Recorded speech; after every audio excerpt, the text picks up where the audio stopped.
എല്ലാവർക്കും നമസ്കാരം. നമ്മൾ ഇന്ന് ഈ ചെയ്തിരിക്കുന്ന വർക്ക് എന്ന് പറയുന്നത് ഒരു സേഫ്റ്റി ഗോഗിൾസ് ആണ്. വെൽഡിങ്ങിനും മറ്റും ഉപയോഗിക്കുന്ന ഒരു സേഫ്റ്റി ഗോഗിൾസ്. ഇത് കൂടുതലായിട്ട് സേഫ്റ്റി ഗ്ലാസ് പുറത്തേക്കാണ് കൂടുതലും ഉപയോഗിക്കുന്നത്. നമ്മുടെ നാട്ടിൽ അങ്ങനെ അധികം ആരും ഉപയോഗിക്കാറില്ല. ആകുമ്പോൾ നമുക്ക് സേഫ്റ്റി മസ്റ്റാണ്. അപ്പം അവിടെ ബിൽഡ് ചെയ്യുന്ന ഒരാൾക്ക് വേണ്ടിയിട്ട് നമ്മൾ ചെയ്തിരിക്കുന്ന ഒരു കണ്ണടയാണിത്. ഇത് നമ്മൾ അടുത്ത് കാണാൻ വേണ്ടിയിട്ട് വായിക്കാനുള്ള പവർ മൊത്തത്തിൽ ചെയ്തിരിക്കുന്ന കണ്ണടയാണ്. ഇത് നമ്മൾ അടുത്തുള്ളത് മാത്രം നോക്കാൻ വേണ്ടി ഉപയോഗിക്കുക. അതിന് ശേഷം നമ്മൾ മാറ്റുന്നതായിരിക്കും ഏറ്റവും ഉത്തമം.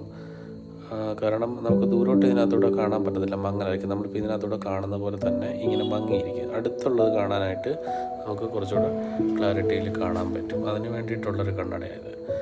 അപ്പം ഇത് വളരെ ശ്രദ്ധിച്ച് ഉപയോഗിക്കേണ്ട ഒരു ഗ്ലാസ്സാണ്. ഇതുപോലെ തന്നെയാണ് റീഡിങ് ഗ്ലാസ്സും വളരെ ശ്രദ്ധിച്ച് ഉപയോഗിക്കുക. അടുത്തുള്ളത് കാണാൻ വേണ്ടി മാത്രം ഉപയോഗിക്കുക. അതിന് ശേഷം ഊരി മാറ്റുന്നതായിരിക്കും നല്ലത്.